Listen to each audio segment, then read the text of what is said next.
नमस्कार दोस्तों, Haryana study IQ YouTube channel पे आप सभी का बहुत बहुत स्वागत है। और आप जो भी लोग हरियाणा सिविल सर्विसेज की तैयारी कर रहे हैं या फिर तैयारी करने के बारे में विचार कर रहे हैं, आप सभी के लिए वीडियो बड़ा इंपॉर्टेंट है। आप लोगों ने थंबनेल पे भी देखा होगा कि दो डिस्कशन आज जिसके बारे में आप पिछले काफ़ी दिनों से परेशान है और परेशान होना बनता भी है कि नोटिफिकेशन कब तक आएगा और ऑप्शनल सब्जेक्ट हटेगा या नहीं हटेगा, और अगर हटता है तो फिर क्या होना चाहिए और अगर नहीं हटता है तो फिर क्या होना चाहिए। तो देखो, सबसे पहले हम बात करें यदि नोटिफिकेशन की, तो नोटिफिकेशन मोस्ट प्रोबेबली अब तक आ जाना चाहिए था। और लास्ट जो आया था वो आपको पता है 2023 में आया था। 2 साल हो गए हैं नोटिफिकेशन के, तो अब किसी भी समय आपका नोटिफिकेशन आ सकता है। मोस्ट प्रोबेबली इस महीने के लास्ट तक आपका नोटिफिकेशन आ जाना चाहिए, जहां तक अभी तक संभावना है वो। दूसरी बात यह है कि ऑप्शनल सब्जेक्ट के रिगार्डिंग ही आपका नोटिफिकेशन लेट हो रहा है। कारण है उसका, रीजन है कि ऑप्शनल हटना चाहिए या नहीं हटना चाहिए। और पीछे भी आपने देखा होगा कि एक बड़ी जद्दोजहद चली है कि बहुत से कैंडिडेट ऐसे हैं कि जिन्होंने ये चीज़ जो है एचपीएससी पे ये इल्ज़ाम लगे कि जो फिजिक्स बैकग्राउंड था या फिर मैथमेटिक्स जिनका ऑप्शनल था उनको नंबर ज़्यादा दिए गए, जबकि ह्यूमैनिटीज़ बैकग्राउंड के जो कैंडिडेट थे उनको नंबर कम दिए गए। तो देखो, हर आदमी का अपना इस पे एक मत होता है। हो सकता है आप लोग मेरी बात से सहमत हो ना हो, बट सच्चाई की बात यह है कि अगर आपका ऑप्शनल अच्छा है और अगर आपकी ऑप्शनल पे पकड़ मजबूत है तो इस बात से बिल्कुल भेदभाव नहीं किया जाएगा कि आपका सब्जेक्ट क्या है। बशर्ते बात क्या होती है, ऑप्शनल एक ऐसा सब्जेक्ट होता है कि जिसको बड़ा सोच समझ के लिया जाता है। हरियाणा सिविल सर्विसेज की बात करें, 600 नंबर का मेंस है, उसमें से 200 का ऑप्शनल है, और 200 के ऑप्शनल का मतलब 1/3 वेटेज। वो आपकी रैंक भी डिसाइड करेगा, वो आपके सिलेक्शन को भी डिसाइड करेगा। अब बात ये आती है कि हमने उस ऑप्शनल को किस हद तक तैयार किया है। क्या पेपर में जो सवाल पूछे गए हैं, तो हमें जनरली, मैं आपको बता रहा हूं व्यक्तिगत तजुर्बे से, कि होता क्या है कि हम पेपर में सवाल वो लिखते हैं जो हमें आते हैं, और जबकि सवाल हमें लिखना वो है जो एग्जामिनर ने पूछा है। ये सबसे बड़ी बात होती है, ठीक है। क्योंकि ऑप्शनल सब्जेक्ट कोई मजाक में नहीं लिया जाता है। ऑप्शनल सब्जेक्ट ऐसा नहीं है कि मेरा इस सब्जेक्ट में इंटरेस्ट था मैंने ले लिया। ऑप्शनल सब्जेक्ट ऐसा नहीं है कि उसने लिया था इसलिए मैंने ले लिया। तो आपको बहुत सोच समझ के, बहुत विचार करके और तब ऑप्शनल को चूज करना होता है। अब बात यह है कि ऑप्शनल हटना चाहिए या नहीं हटना चाहिए। लंबे समय से इस चीज के ऊपर बहस चल रही है, और अभी तक की जो इंफॉर्मेशन है वो केवल इतनी ही है कि ऑप्शनल मोस्ट प्रोबेबली आपका कम हो सकता है। यानी कि जो 200 नंबर का ऑप्शनल है, मे बी पॉसिबल है कि वो ऑप्शनल 100 नंबर का हो जाए और एक पेपर और ऐड हो जाए, और वो पर्टिकुलर पेपर ऐड हो सकता है हरियाणा स्पेशल। कारण है कि अगर आप किसी और सब्जेक्ट और स्टेट को देखते हैं, तो किसी और स्टेट को देखते हैं तो वहां पर पर्टिकुलरली जो स्टेट सब्जेक्ट स्पेसिफिक सब्जेक्ट होता है वो पूछा जाता है मेंस में। हरियाणा की बात करते हैं तो हरियाणा में अब तक जो पेपर होते थे एचसीएस के, उसमें 6-7 सवाल हरियाणा जीके के आते थे, और वो भी केवल और केवल प्रीलिम्स में। मेंस में हरियाणा जीके की कोई वेटेज नहीं थी। और ये रीजन भी रहा, कारण भी रहा कि अदर स्टेट के जो कैंडिडेट हैं उनके लिए भी अगर प्रीलिम्स क्रैक हो जाता है तो यहाँ पर फिर जो मेंस का पेपर है वो मेंस का पेपर, क्योंकि जो कैंडिडेट यूपीएससी की तैयारी कर रहा है उसके ऑप्शनल पे बहुत मजबूत पकड़ है, उसका ऑप्शनल बहुत स्ट्रांगली जो है वो तैयार किया हुआ है, तो वो कैंडिडेट क्या करते थे, अपना जो है वो सिलेक्शन ले लेते थे। तो इस बार आपने टीओ एटीओ का पेपर देखा, तो टीओ एटीओ में इस बार जो हरियाणा जीके के सवाल थे, वो हरियाणा जीके के सवालों का जो नंबर था वो हरियाणा जीके के सवालों का नंबर बढ़ा। लगभग 15-17 सवाल पूछे गए। और एचसीएस में भी आगे उम्मीद है, संभावना है कि जो हरियाणा जीके के सवाल हैं वो प्रीलिम्स में भी बढ़ेंगे, और मेंस में अगर ऑप्शनल कम होता है, और क्योंकि आप एक बात समझो कि 2 साल से नोटिफिकेशन नहीं आया है। 2 साल से कैंडिडेट अपने ऑप्शनल पे बहुत अच्छे तरीके से काम कर रहा था, उसने अपने ऑप्शनल पे बहुत टाइम इन्वेस्ट किया है और उसने ऑप्शनल को तैयार किया है। आप नोटिफिकेशन देते हैं और 2 महीने के बाद पेपर करवा लेते हैं, उसमें ऑप्शनल सब्जेक्ट नहीं होता है, तो आपने सबको बराबर कर दिया।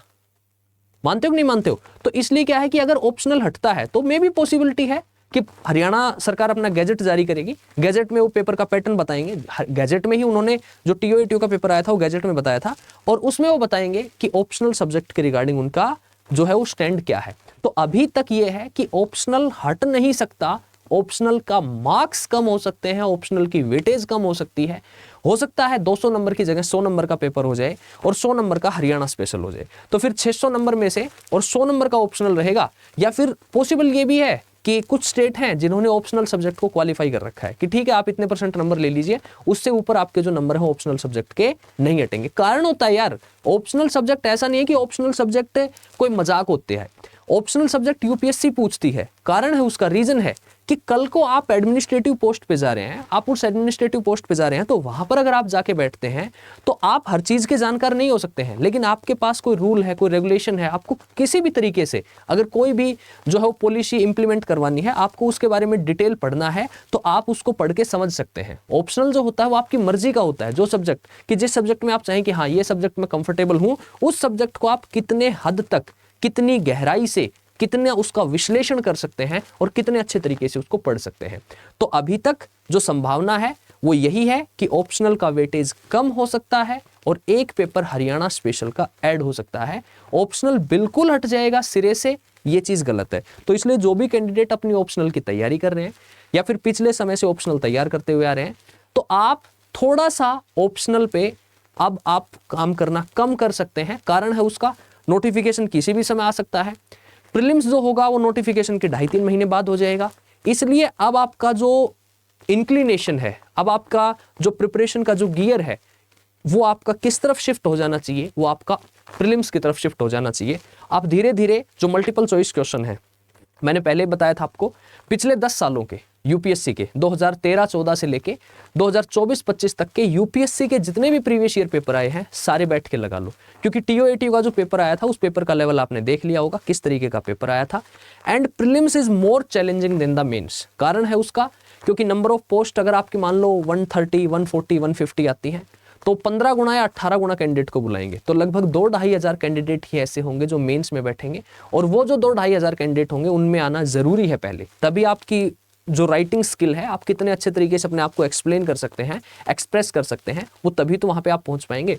तो इसलिए अब आपकी प्रिपरेशन, आपकी तैयारी थोड़ी सी क्या हो जानी चाहिए, प्रीलिम्स फोकस्ड हो जानी चाहिए, प्रीलिम्स की तरफ आपका झुकाव हो जाना चाहिए। और ऑप्शनल सब्जेक्ट पे जितना टाइम आप दे रहे थे, थोड़ा सा टाइम अब आप कम कर सकते हैं, बिकॉज प्रीलिम्स ही नहीं होगा तो फिर ऑप्शनल का क्या फायदा है। तो फिर आपका प्रीलिम्स हो जाता है, देन आफ्टर आपका नोटिफिकेशन आएगा, उसमें एकदम क्लैरिटी हो जाएगी, क्लैरिटी होने के बाद सारी चीजें एकदम स्पष्ट हो जाएंगी, और फिर आपका प्रीलिम्स का पेपर होने के बाद आपके पास मान लो 1.5 महीने का या 2 महीने का टाइम मेंस के लिए मिलता है, तो उस समय आप क्या कर सकते हैं, फिर अपना ऑप्शनल का जो पेपर है उसके रिगार्डिंग अच्छे तरीके से तैयारी कर सकते हैं। तब तक मैं आपको बता दूं, हिंदी और इंग्लिश ये 2 सब्जेक्ट जो हैं, ये 2 सब्जेक्ट बड़ी मार करते हैं। ये 2 सब्जेक्ट वो हैं कि जिनको हम हल्के में लेते हैं और लास्ट में ये सब्जेक्ट हमारे लिए घातक सिद्ध होते हैं। तो जब तक नोटिफिकेशन नहीं आता है, हिंदी और इंग्लिश पे काम करते रहो, हिंदी और इंग्लिश पे आंसर राइटिंग करते रहो, और हिंदी और इंग्लिश को ऐसा सब्जेक्ट बना के रखो कि नोटिफिकेशन आए, प्रीलिम्स का पेपर हो और जब मेंस का पेपर हो, प्रीलिम्स के बाद तो आप हिंदी इंग्लिश को एकदम साइड में उठा के रख देंगे कि वो पेपर आपने, वो सब्जेक्ट आपने उस लेवल तक तैयार कर रखा है कि जब आपका प्रीलिम्स का पेपर होता है, उसके बाद आपको उस सब्जेक्ट पे काम कम करना पड़े। जीएस आप प्रीलिम्स के लिए पढ़ते ही रहेंगे, तो प्रीलिम्स के लिए पढ़ते रहेंगे तो केवल आपको आंसर राइटिंग करनी है। और जो ऑप्शनल सब्जेक्ट है उसके रिगार्डिंग मैंने बता दिया, जो भी होता है, वेटेज कम होती है, हरियाणा स्पेशल ऐड होता है या फिर क्वालिफाइंग होता है, लेकिन बिल्कुल हट जाएगा ऑप्शनल, ये संभावना अभी तक कतई नहीं है, बिल्कुल भी नहीं है। ठीक है, तो यही चीजें थी, यही बातें थी जो मैं आप लोगों के साथ आज साझा करना चाहता था। तो एकदम क्लैरिटी है इस पे, और नोटिफिकेशन जल्दी आने की संभावना है। बात यह है कि ठीक है, आप लोग पूछ रहे हो बार बार नोटिफिकेशन कब आएगा, लेकिन मैं आपसे, अगर आप लोगों की इजाजत हो तो एक छोटा सा सवाल मैं पूछ लूं कि नोटिफिकेशन आज आ जाता है जब आप ये वीडियो देख रहे हो, और पेपर 2.5 महीने बाद हो जाता है, तो पेपर दे के देखना है या पेपर पास करना है? इतनी बात पूछना चाहूंगा बस। पेपर दे के देखना हो एक तो, कि पेपर दे के देखना है, तो वो तो यार फिर एक बच्चों वाली बात है। और एक ये हो कि नहीं यार पेपर करना है, तो जिसको पेपर करना है चुपचाप शांति से बैठ के और पढ़ाई करते रहो बस। हो सकता है 1 महीने लेट आए यार, हो सकता है 1.5 महीने लेट आए, लेकिन ये कोई ऐसा तो है नहीं कि आपकी जो है ना वो कोई भी कॉमन भर्ती है। और आजकल तो आप देख रहे हो हरियाणा में, चाहे सीईटी की भर्ती हो, चाहे ग्रुप डी की भर्ती हो, कंपटीशन देख ही रहे हो किस लेवल का है, किस लेवल का नहीं है। और इसमें तो सारे महारथी वो भी होंगे जो यूपीएससी की तैयारी कर रहे होंगे। तो उसके लिए धैर्य की, पेशेंस की, डेडिकेशन की बहुत जरूरत है, और उसी डेडिकेशन के साथ, उसी मोटिवेशन के साथ लगातार पढ़ाई करते रहो। मोटिवेशन डाउन होता है तो एक बड़ी कॉमन सी बात है, और मोटिवेशन डाउन हो तो पढ़ने बैठ जाओ। और हो सकता है आपको लगे कि ये क्या बात है, मैं आपको सच्चाई बता रहा हूं, फिर डाउन हो मोटिवेशन, फिर पढ़ने बैठ जाओ। पढ़ते रहो बस, पढ़ाई करते रहो, बात ये है। और दूसरी सबसे इंपॉर्टेंट कि पढ़ाई वही करनी है जो एग्जाम ओरिएंटेड है, पढ़ना वही है जो पेपर से संबंधित है। ये कहने की बात है कि इस पेपर में तो सब कुछ नहीं पढ़ना है, इस पेपर में आपको ये पता होना चाहिए क्या नहीं पढ़ना है। जब आप ये जान पाते हैं कि क्या नहीं पढ़ना है, then you are on the right track. आपको क्या नहीं पढ़ना है उसके लिए सबसे जरूरी है आपके पास एक, कहीं भी किसी भी संस्थान से आप कोचिंग ले रहे हो, कहीं भी आप गाइडेंस ले रहे हो, और आपके पास एक प्रॉपर मेंटोर हो जो आपको टाइमली गाइड करता रहे, टाइमली आपको मोटिवेट करता रहे और टाइमली आपसे बातचीत करता रहे, ताकि आप लोग एक राइट ट्रैक पे चलते रहें, एक राइट पाथ अपना बना के रखें। ठीक है, तो यही है कि अपनी तैयारी प्रिपरेशन एकदम जारी रखो, बिल्कुल भी अपना हौसला नहीं तोड़ना है। 1-2 महीने बाद भी आता है तो यार आप एसडीएम बनने जा रहे हो, आप डीएसपी बनने जा रहे हो, आप तहसीलदार बनने जा रहे हो, हैव पेशेंस, धैर्य तो रखना पड़ेगा आपको। ठीक है, तो यही बातें थी।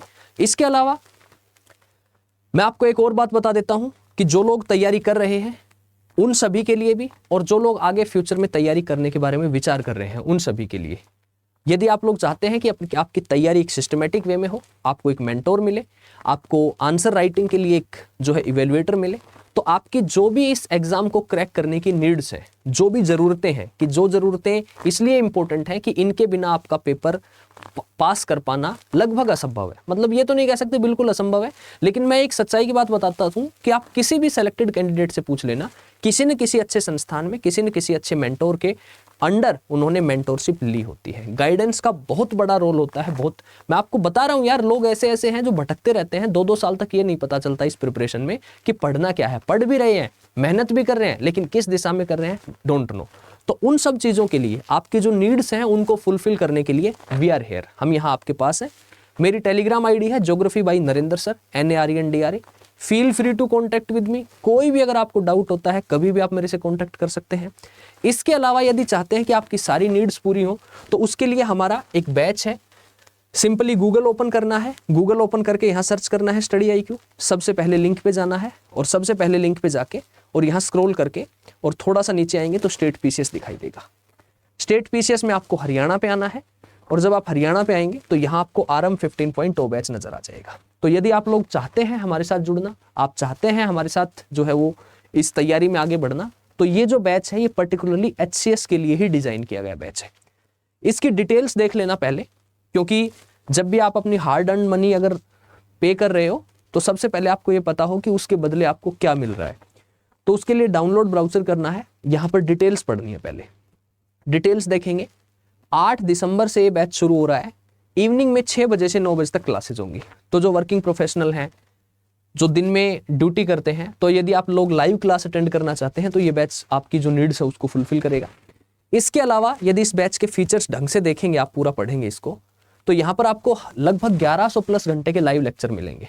तो जिसमें टीचर आपको हिस्ट्री, ज्योग्राफी, पॉलिटी, सारा GS का मॉड्यूल, हिंदी और इंग्लिश पूरा मॉड्यूल आपका कवर करवाएंगे। अगर आप लाइव अटेंड नहीं कर पाते हैं तो आपके पास रिकॉर्डेड लेक्चर रहेंगे, आपके पास नोट्स रहेंगे, क्रक्स रहेंगे, 1-to-1 मेंटोरशिप आपको मिलेगी। और ये मेंटोरशिप के बारे में मैं अभी डिटेल और भी बताऊंगा आपको। पूरी प्रीलिम्स की टेस्ट सीरीज होगी। पर्टिकुलरली हरियाणा GK की अलग से तैयारी करवाएंगे, क्योंकि आपने देखा कि हरियाणा के सवाल अच्छे खासे पूछे जा रहे हैं। डेली आंसर राइटिंग की प्रैक्टिस होगी। रोजाना आपको एक आंसर लिखना है, हमारी टीम के पास मेल करना है, हमारी वैल्यूएटर उसको चेक करके बताएंगे आपने क्या सही लिखा, क्या गलत लिखा और आप इसमें क्या सुधार कर सकते थे। बिकॉज आंसर राइटिंग नहीं करेंगे तो फिर फायदा नहीं है तैयारी करने का, बेशक ना करना। फिर करंट अफेयर्स बड़ी समस्या रहती है, करंट अफेयर की क्लासेस भी होंगी, प्लस मैगजीन भी प्रोवाइड की जाएगी, ग्रुप मेंटोरशिप होगी, मॉड्यूल वाइज टेस्ट होंगे, CSET की क्लासेस होंगी। और इस बैच में हमारे 2 पैकेज हैं, एक गोल्ड है और एक प्लेटिनम है। तो 1100 घंटे की class, individual mentorship by mentor, monthly current affair magazine और इंटरव्यू गाइडेंस प्रोग्राम। तो ये तो गोल्ड और प्लेटिनम दोनों में है। लेकिन उससे पहले देखो, यदि आप लोग सोचते हैं कि इस बैच को हम इनरोल करते हैं और हो सकता है नोटिफिकेशन जल्दी आ जाए, तो हमारा तो सिलेबस कंप्लीट नहीं होगा। तो उसके लिए क्या है समाधान, यहां पर हम आपको पहले का फाउंडेशन बैच दे देंगे रिकॉर्डेड। तो आपकी हिस्ट्री है, ज्योग्राफी है, पॉलिटी है, साइंस है, जो स्टैटिक पोर्शन है वो स्टैटिक GK आप यहाँ से कवर कर सकते हैं प्लेटिनम बैच में। जो पहले का हमारा बैच होगा, जो कंप्लीट हो चुका होगा, तो वो फाउंडेशन का रिकॉर्डेड बैच आपको मिल जाएगा। प्रीलिम्स का क्रैश कोर्स का बैच हम आपको दे देंगे, यदि आपका प्रीलिम्स जल्दी आ जाता है तो, ताकि आपका रिवीजन जल्दी हो सके। और अलग से आंसर राइटिंग के लिए 4 महीने का एक डेडिकेटेडली, जो डेली मेंस क्वेश्चन मिलता है, अदर देन दैट आपको 4 महीने का एक डेडिकेटेडली आंसर राइटिंग का बैच मिलेगा। 2 महीने का MCQ का बैच, जिसमें टोटल MCQ होंगे, ताकि आपको ये पता चले कि सिली मिस्टेक्स कहाँ होती हैं, उन मिस्टेक को ठीक कैसे करना है और उन पर पार कैसे पानी है। ग्रुप मेंटोरशिप बाय फैकल्टीज, यदि आप चाहते हैं कि मेंटोर्स तो दे ही रहे हैं फैकल्टी, कि आपकी कोई फेवरेट फैकल्टी हो, ठीक है, मान लो आप मेरे से मेंटोरशिप चाहते हैं या कोई भी फैकल्टी है जिससे आप मेंटोरशिप लेना चाहते हैं, तो आपको मेंटोरशिप भी मिलेगी। बुक्स की बात है तो 11 किताबों का एक सेट, हिंदी मीडियम में आप तैयारी कर रहे हैं तो हिंदी मीडियम में, इंग्लिश मीडियम में तैयारी कर रहे हैं तो इंग्लिश मीडियम में, बिकॉज हमारी क्लासेस भी बाइलिंगुअल होती हैं। वो बुक्स आपको घर पे डिलीवर होंगी। 5100 MCQ का प्रैक्टिस बैच मिलेगा, NCERT का रिकॉर्डेड कोर्स आपको मिलेगा, और प्लेटिनम बैच में वैलिडिटी 4 साल रहेगी, यहाँ वैलिडिटी 2 साल है।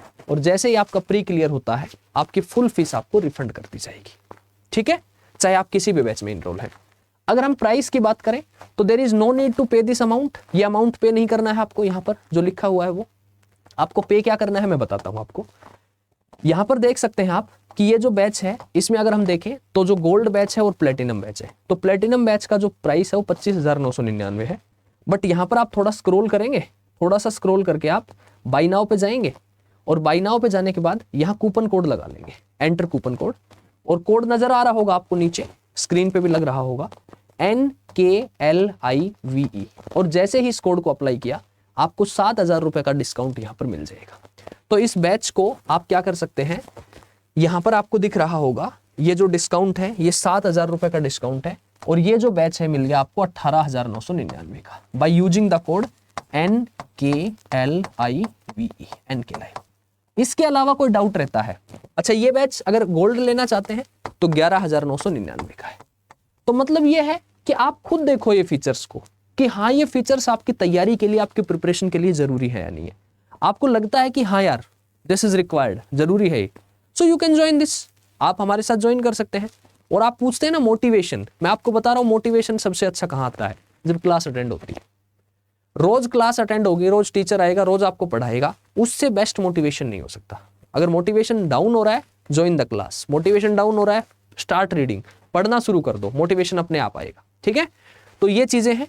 इसके अलावा मैंने आपको टेलीग्राम आईडी बता दी, geography by Narendra sir, NARENDRA, वहां आप मेरे से कांटेक्ट कर सकते हैं। And feel free to contact with me regarding your HCS exam, आप कभी भी मेरे से कांटेक्ट कर सकते हैं। और लास्ट यही कहना चाहूंगा यार कि यदि तैयारी करने का मन है या फिर तैयारी कर रहे हैं तो कंटिन्यू लगे रहिए, और best study material, best mentorship, best faculty team, उसके लिए आप हमारे साथ जुड़ के अपनी तैयारी को आगे बढ़ा सकते हैं। Bye bye, see you, take care, best of luck.